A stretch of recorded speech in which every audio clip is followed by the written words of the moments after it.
What exactly is the secret to building great products? You would be right in saying it is product management. We believe it is a combination of product thinking and a mindset. Join us on Venturis Stories as we demystify this through conversations with industry leaders. This is the Venturis Stories with your hosts, Gaurav and Arjun.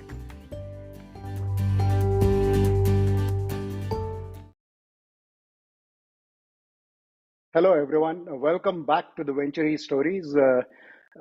We are going to go back to one of our favorite topics today, innovation, and specifically innovation in mature large companies. We've talked about in the past at Venturis Inc. We believe that innovation is not a prerogative of just smaller startups. In fact, a large amount of innovation happens in larger companies when people who have a keen sense of understanding of the market and an innovation drive get together and they take it upon themselves to solve a unique customer problem. Those are the intrapreneurs. Both Arjun and I have been there and done that, and we've talked about it in the past on the show. Today, we are delighted to be joined by Jim Verquist, who's somebody who's actually as passionate as us, if not more, about innovation. I still remember the first discussion that I had with Jim. We met for a coffee, supposedly for 30 minutes. We ended up talking for 2 hours. That was amazing. And since then, we've actually had several discussions, both me and Jim and all three of us on the innovation topic. So we are all very passionate about it. It'll be hard to squeeze this conversation into an podcast episode, but let's give it a shot. So, Jim, welcome to the show. Before we dive into innovation and the entrepreneurs, let's start with a brief introduction of your career journey so far and what brings you here. I forgot to mention you are currently the founder at Engine to Innovation, so clearly passionate about innovation. Go ahead. Great. Well, thank you. Yeah, it's I did 3 Silicon Valley startups, and then I went and got an MBA and went to work for big companies. And like the culture shock of going from a 10-person startup to a big company was far worse than the culture shock I experienced when I moved from America to Japan for 3.5 years. Like that was nothing, right? And I've always rejected the idea that it has to be that way. And so I've tried to basically spend the rest of my career proving that you can go into big companies and get them to be energized and innovative the same way you find in startups. Mhm. And that's what I'm doing. Wow. I mean, I didn't quite expect the big company parallel to be US versus Japan. I mean, that's a big one. Right? Just to put it into you, context.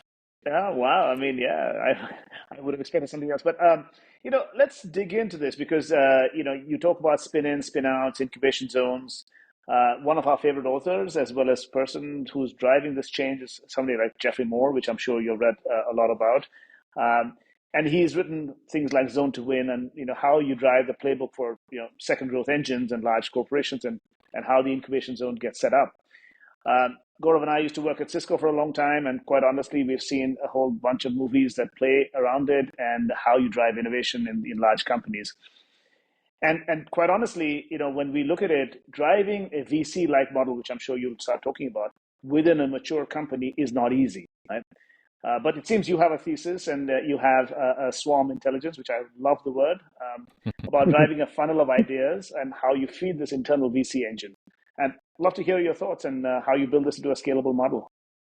Yeah, great. So first, I just kind of want to say that most internal venture teams fail, and so and why do they fail? Well, it's because they try to outsmart the laws of innovation, right?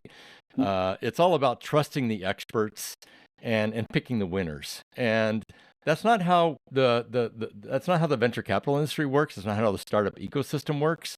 And so I basically try to bring it back to basics and say, how does innovation really work? Like we know how startups do it, and big companies do occasionally create big breakthroughs. And so how does that happen? And I think there's 2 important laws of innovation.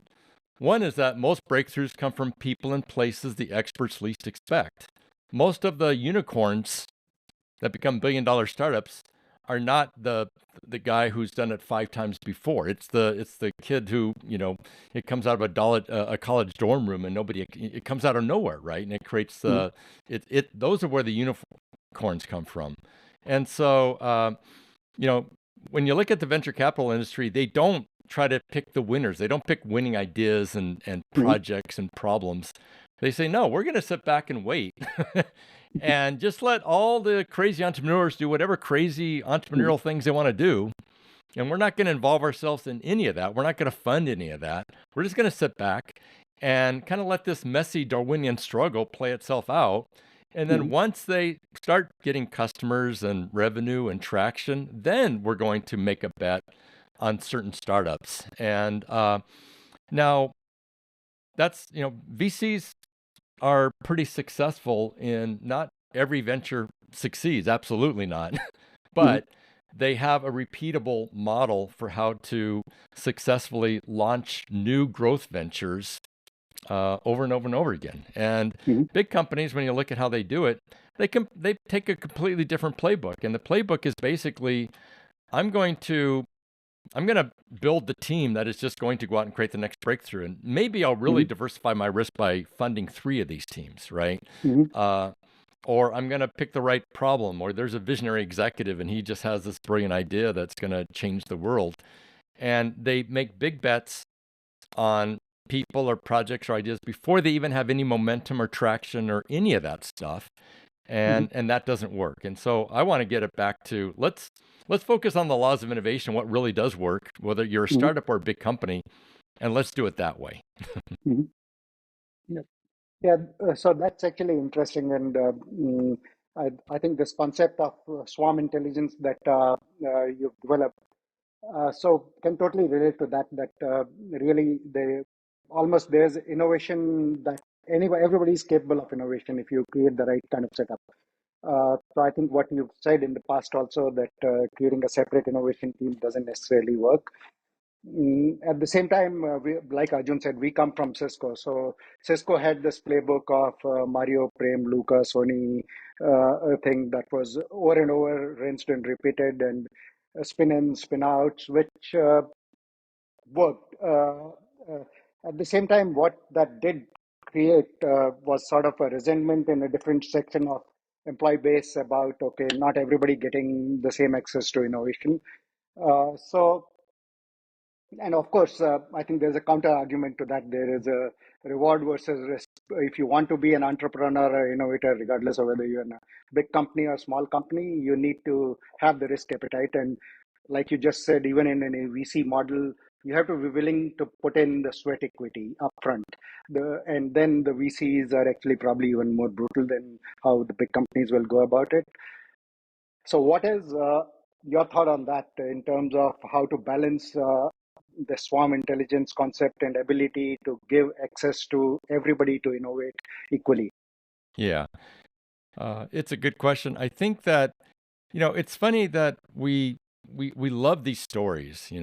The Mhm. MPLS team at Cisco that just created breakthrough after breakthrough. Like, oh my God, if we could get some of that mojo going, I mean, this would just be awesome, right? So all we have to do is go find a trio or 4 people like that, and then we're golden. That's all we have to do. And maybe Mhm. we do spin in, spin out, or whatever. It doesn't matter because these guys have the golden touch and they're going to do it. And before Mhm. them it was Steve Jobs. If we could just go out and find Steve Jobs, Yep. well, that proves to be pretty hard. And so Mhm.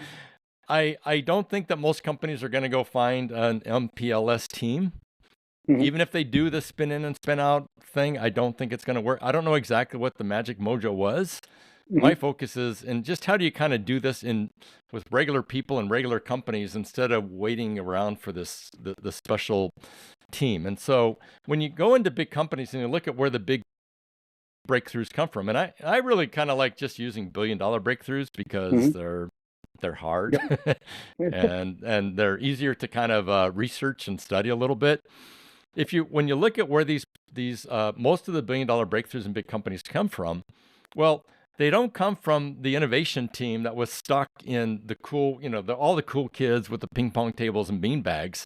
Mhm. They come from these just kind of regular employees that had an idea that everybody in the company hated, Mhm. and they did it anyway. Like they just worked on it kind of in a stealth kind of innovation type approach, And along the way, they probably got harassed and threatened and almost fired and stuff like that. And so, like Gary Classen at REM, he created BlackBerry Messenger that way. Gary Starkweather at Xerox created the laser printer that way. Shuji Nakamura at forget what the name, Nietzsche, I think, created LED lighting. The guy who created Sony PlayStation, they all did it this kind of unauthorized way. And what I like to do is say that how do we kind of unleash our regular employees and regular teams to go out and do that? And I think there's a really interesting case study about the IBM EBO initiative, which was launched in the year 2000.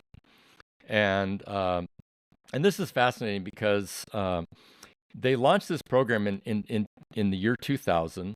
And that year they launched 7 EBOs. So this is kind of like officially taking companies into Jeffrey Zone's incubation zone. And what I'm interested is how do you get things into the incubation zone that are actually going to succeed? So in the year 2000, they launched 7 of these. EBO stands for Emerging Business Opportunity. It's a very creative, innovative name, but EBO, Emerging Business Opportunity. Okay, they launched it in 2000. By March of 2005, they had launched 25 EBOs. Okay, 3 failed, like they just shut them down. 22 of those were generating $15 billion in revenue, in annual revenue. This is unheard of even in the startup ecosystem, right? Like, so how did they do it? Because you find very few, like if you look at the fastest growing startups in history, these things, like especially the most successful couple of them, they grew faster than that. How did they do it, right?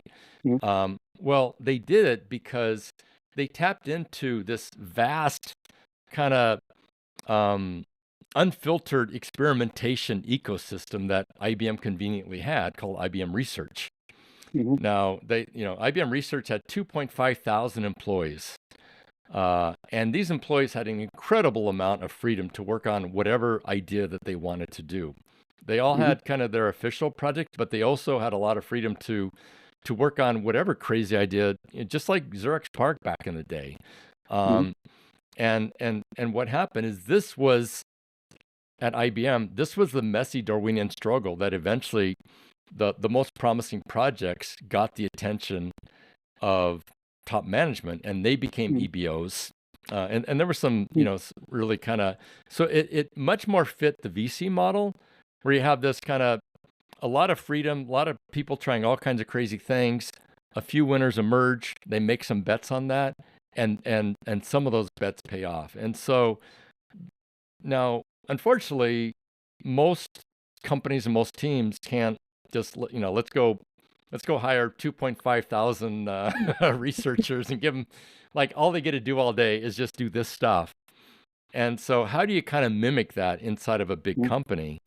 And that's what that's what I've kind of focused on, is that if you are, this doesn't need to come from big research teams. It can come from regular product teams in mature companies. And that's where you kind of unlock this swarm intelligence. And that's what I focused on, is that you may not, these people don't get to work on their exciting ideas all the time, but they also, if you create the right environment, they will go and do the extra work to do all of the regular job. Just like Gary Classen did it at REM to create BlackBerry Messenger. They'll do all the regular work, and then they'll also do the extra effort of working on some crazy idea that most people in the company probably hate, but if they get it far enough along, they'll understand. And so any team can do this, and it doesn't matter what team you're on, what project you're working on. You can do your regular work, but you can also unleash the swarm intelligence right inside your team. That swarm intelligence is going to improve the chances of your regular project becoming more successful, but it's also going to greatly improve the chance that your team is going to kind of create the next breakthrough and enter this incubation zone and go off from there. So I'm going to switch my question around. So I'm very curious now. How do you do that? Yeah. So the question is, the way that you do it is, startups actually operate this way, where if you work in a startup, everybody has roles and responsibilities just like in any other company. Like you don't really think about it, but you do. Like, you get hired. Like when I worked at Digital Think, I was in charge of front end development of the e-learning platform that we were developing. And so, I had in a startup, you normally have just a great amount of autonomy, and you also are really focused on the product is what the business is trying to do. And so it's an exciting problem you're tackling. You've got a lot of autonomy within that. But that's only part of the work that you do. Everybody that works in a startup has roles and responsibilities, but everybody also has the second engine of that aren't like they're too early to get official, they're too early to be shared openly in the company. They're too early to win official approval. So you don't go and talk to the founders and say, hey, here's my idea. What do you think about it? You just start experimenting with whatever idea that you like. And if that works out well, then eventually it will be kind of become an accepted part of the company. Now, when startups become successful, they start scaling and managers kind of start to clamp down and they shut down the second engine of innovation. And the way that you turn it back on is you simply give employees permission to use their big brains to solve whatever challenging, interesting problems they bump into. And look, this isn't Google's 20% time. We're not giving you any time. We're not going to give you any funding. We're not going to give you any love and attention. Like you're going to get nothing. But go out and prove us wrong. And it turns out that you don't need incentives because people want to actually make a difference in the world. They want to tackle challenging, interesting problems. What's stopping them is the management structures that basically say, if I don't like your idea as a manager, I have the right to kill it. That idea. If you don't listen to that, then I have a right to threaten your career and all kinds of fun things. Stop doing that, and you're going to find out that there's tons of energy and innovative ideas right inside your team, and that's how it works. So I'll go back to my original question now. Part of the break. Gaurav and I talk about S-curves, and S-curves is it's an interesting product kind of. It's not really product, but it's also business oriented.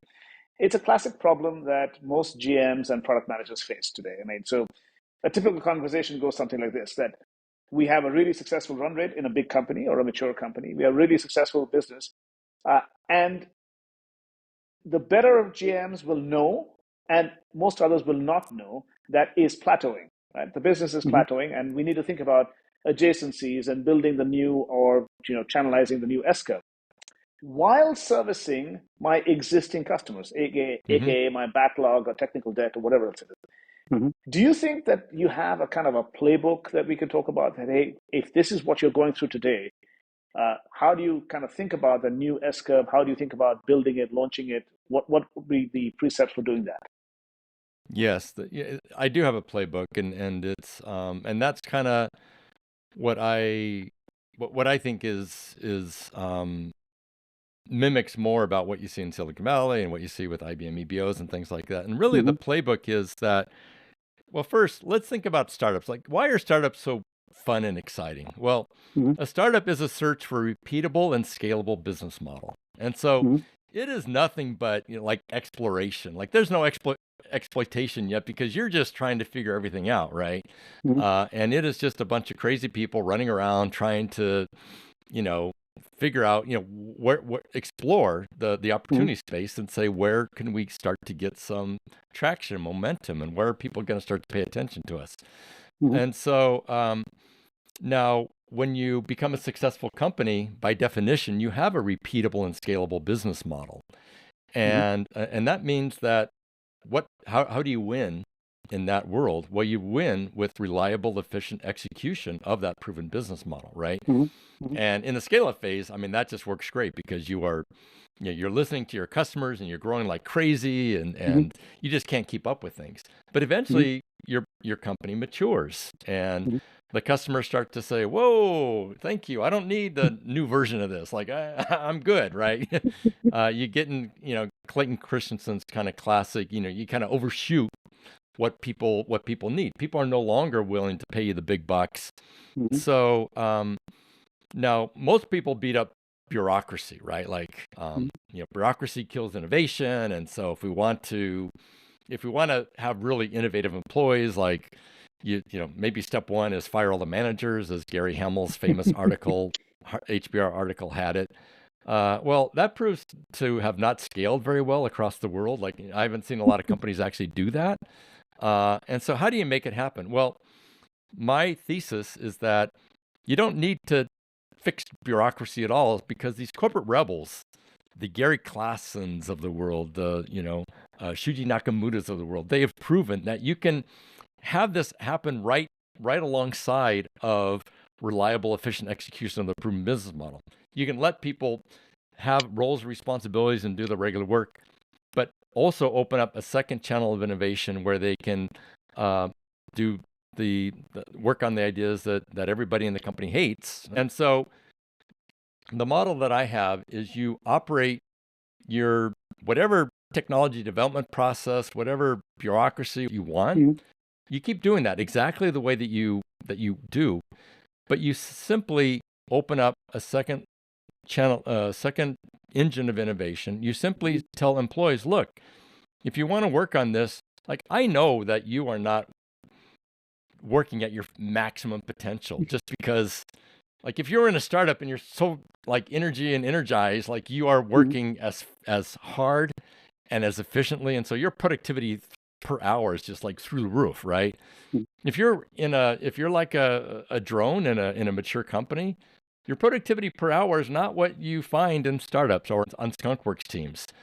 And so you simply take that gap that every team has in a mature company, and you say, if you want to use that extra time, I'm not talking nights and weekends, I'm talking your 40-hour work week. If you can get all of your work this week done in 30 hours, and you want to use that extra time, that extra 10 hours a week to get to work on this other exciting project, I'm not going to harass you because you did all your work. Like, you did everything that every other employee is doing, and you're going above and beyond by working on this other thing. So the idea is to let bureaucracy do what it does well, which is reliable, efficient execution of the proven business model. And alongside of that, you have this decentralized innovation, this swarm intelligence that creates the breakthroughs.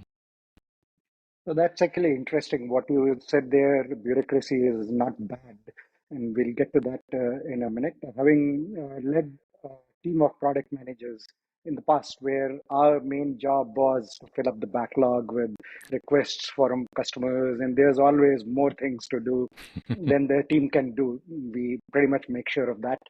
So between people like us and our teams and engineering managers, if you tell them that your teams have actually more bandwidth available, they can probably take more on. Everybody is going to say no, no, no, no. If they can take more on, I've got tons of other things in the backlog. That's what they should go work on.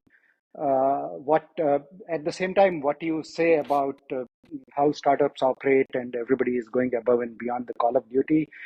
I was reading this article yesterday, and Steve Jobs, our favorite innovator, product person, he said this 27 years back that the smartest engineers actually focus on content, not the process. So, like you said, process is good. The bureaucracy is good for scale up. However, when you're really looking for breakthrough ideas, it's not the process, it's the content. And the smartest people are able to focus on that. So, what's your view on that, and how do you go about creating this kind of culture where, in a big company, you still have to scale up, you still have to cater to your larger customers Yeah. while doing the rest of it? So, how does the bureaucracy and this focus on content innovation coexist? Yeah, I like that article. I mean, I like Steve Jobs. I mean, I would not have liked him but it's funny that at the top of that article, they actually mentioned his trip to Xerox PARC, where he got Yep. the famous demo. Well, it turns out the guy who gave him the demo was Larry Tesler. Okay. And Larry Tesler was, he was frustrated because, like, we have this amazing personal computer that would just blow the world away. And Xerox is never going to get it. They're never going to do anything with it. And Steve Jobs, if you can do something with it, like, that would be great. And by the way, I would be happy to leave Xerox PARC and work with you on that. So he did. And I was lucky enough that one of the startups I did was founded by Larry Tesler. So I worked with Larry Tesler, and Mhm. um, but the startup he launched was actually not a $1 billion breakthrough. And so there again, Mhm. he was a very smart guy, amazing person. Um, you can't predict the winners. Mhm. And so I think Steve Jobs' point in that article is that you need people focusing on the content. What he really meant is you need people focused on the big picture. Like Mhm. you need people that are also thinking about the business and what we're in and what's the next Mhm. thing that we can actually do. Another Mhm. thing that Steve Jobs famously said is that we don't hire smart people to tell them what to do. We hire smart people so they can tell us what to do. And Mhm. I think one thing that is really interesting about Steve Jobs, you get him with an idea, he would like throw his notebook and he would say, "That's the stupidest thing I have ever heard in my life. Like, get out of my office." Mhm. But what he didn't do is he didn't say, "Gaurav, do not ever, I never want to see you working on that idea again." He Mhm. basically said, "Come back to me when you've got something worth my time." And Mhm. that's a Mhm. very subtle but important difference. Yep. He Yep. didn't kill people and squash people. He got the best out of people because he said, "This is crap or Mhm. K-rap. I don't want to see this." And again, until it's something that I'm going to get excited about. And so people would go Mhm. back and say, "Geez, if I ever work on this and Steve Jobs comes by and get in trouble." No, he didn't do that. He Mhm. said, "Come back to me when you're not going to waste my time." And so people would Mhm. go back and they would work harder and they would figure it out. And then they'd go back to Steve Jobs and he'd say, "This is the second worst idea I've ever seen in my life. The first one was the one you showed me 3 weeks ago. And this is the second one, right?" But eventually, this is how the iPhone was created. Like when he Mhm. first heard the idea, the team that was working on this kind of new UX for gesture based kind of uh, interaction Mhm. with computers, he hated the idea. Mhm. But he didn't kill the project. He didn't tell him to I don't never want to see that again. They went Mhm. off and they worked on it more, and then eventually he's like, "My God, this is going to change the world." So Mhm. I think we need more. So for the last part of this discussion, what we wanted to do is all three of us have different backgrounds in big, large companies. So just wanted to go share a little bit about our backgrounds to illustrate how the different parts of this in terms of the entrepreneurial spirit, even a little bit of bureaucracy, and then back to how do you launch a second growth engine. So I'll start first about my story. Long story short, I came to Cisco through a startup that was acquired. So, of course, and before that, I was in Motorola. I left Motorola saying I want to be in smaller, nimble companies and really want to be in a startup kind of an environment. And yeah, I had a blast working in a startup. Then we got acquired by Cisco. And I stayed at Cisco, and it was a great decision. I actually got to lead product for business that then we got the opportunity to scale and become the market leader.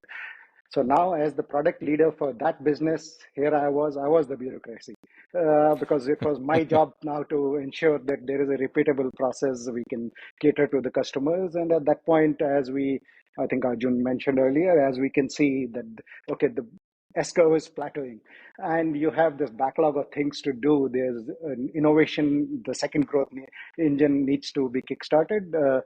Uh, yeah, we would know that, but the pressures of what Jeffrey Moore calls the performance zone, every quarter bookings, etc., the innovation takes a backseat. And we kind of went through that, and that's where Arjun and I then got together and we found our way of kickstarting innovation. And I'll let Arjun cover the second part of it. So that's my journey. Would love to hear your perspectives, Jim, your journey related to this. Yeah, I did 3 Silicon Valley startups, but before that, I actually was in the U.S. Marine Corps, and um, I don't recommend that. I mean, I don't recommend that for anybody because I think what the Marine Corps taught me is what I don't want to do for my life. Like I don't want to be in a situation where I have no power to do anything other than yes, sir, right away, sir. Like Mhm. um, that kind of thing. And what's interesting is while I was in the Marine Corps, I bumped into a problem that I just thought was crazy. I was working in a legal services office, and it's like this problem had been swept under the rug for 30 years. And it's like, it shouldn't be like that. Like somebody Mhm. should do something. And I basically said, I'm not gonna, I never want to see this happen to anybody else again, and I'm going to fix it. So I didn't know what I was doing. You know, I didn't like go and run and tell my commanding officer like, oh, there's a problem. It's like, because I didn't know what the problem was. I didn't know if there was a solution. Like, it could have been interpreted as like me doing a really bad job in my job, which wasn't what it was about. So anyway, I just started kind of working on it alongside of my regular job.